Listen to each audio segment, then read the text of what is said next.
Hello, Shirebrook. Just 2 days ago, another chair of STC resigned. With other resignation, town was pushed into so-called special measures. Today's podcast explains what are those special measures and how we will move out of this mess. Don't forget to like and subscribe. Thank you and enjoy your podcast. Shirebrook Town Council collapsed. Third chair resigned. Yet another chair of STC has resigned. Sarah Brooks is now the third leader of council this year to abandon the ship, while the ship itself is steaming full speed toward an iceberg. For a moment, she looked like the right person in the right place. But after a while, it started to look like she bit more than she could chew. I don't blame her. Family comes first. Being a councillor is not as easy as most people think it is. You need that special thing, a talent, a drive, a thirst for a good outcome, no matter the obstacles built by opponents. You need all those things just to be a decent councillor. If you want to be a good councillor who sits through his whole term of office, you need everything I listed above and then some.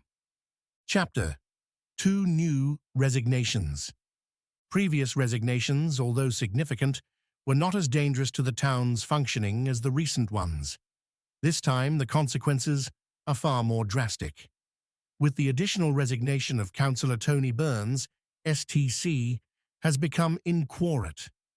That little innocent word, inquorate, is monumental in this context. It means that STC ceases to operate, and Bolsover District Council must step in to stabilize the situation. Technically speaking, Bolsover District Council is now required to trigger Section 91 of the Local Government Act 1972. What does that mean? Today, I will explain to residents what happened, what happens next, and how we can get out of this mess. Chapter Section 91. What happens when a town council collapses? I will not dive into the reasons behind the last two resignations.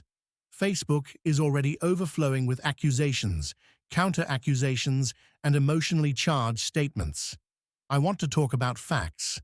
Fact is, 2 more councillors resigned, and with that one step, Shirebrook Town Council officially crossed a line that very few councils in England ever reach. It no longer has a legal quorum. Without a quorum, STC cannot meet, cannot vote, cannot co-opt, cannot spend money, cannot approve minutes, and cannot function at all. It is legally frozen. Fortunately, our predecessors anticipated that such situations could happen. In 1972, Parliament created a legal framework to rescue a collapsed council from the hole and restore it to operational status. This is where Section 91 of the Local Government Act 1972 steps in, a mechanism designed specifically for moments like this. Chapter: What is Section 91? Section 91 is an emergency patch built into UK local government law. Its purpose is simple. If a parish or town council becomes inquorate, the district council can appoint temporary councillors to enable the council to function again. That's it. No elections, no politics, no judgment. Just a legal fail-safe. With fewer than 6 councillors, STC cannot legally hold meetings, cannot run co-options, and cannot approve anything. It is stuck, and the law does not allow a council to stay stuck. So the higher tier of government needs to step in. Bolsover District Council must now intervene to prevent a collapsed council from staying collapsed. Chapter: What happens next? Realistic timeline. First, STC notifies BDC. This is automatic, and I assume it has already happened. Second, BDC drafts a Section 91 order. This legal document appoints temporary councillors to bring STC back up to quorum. Usually, these appointees are district councillors or other suitable individuals chosen by BDC. Third, BDC approves the order. This can happen at a full council meeting, a cabinet meeting, or via an emergency delegated decision. It can be done quickly if required. Fourth, temporary councillors take office.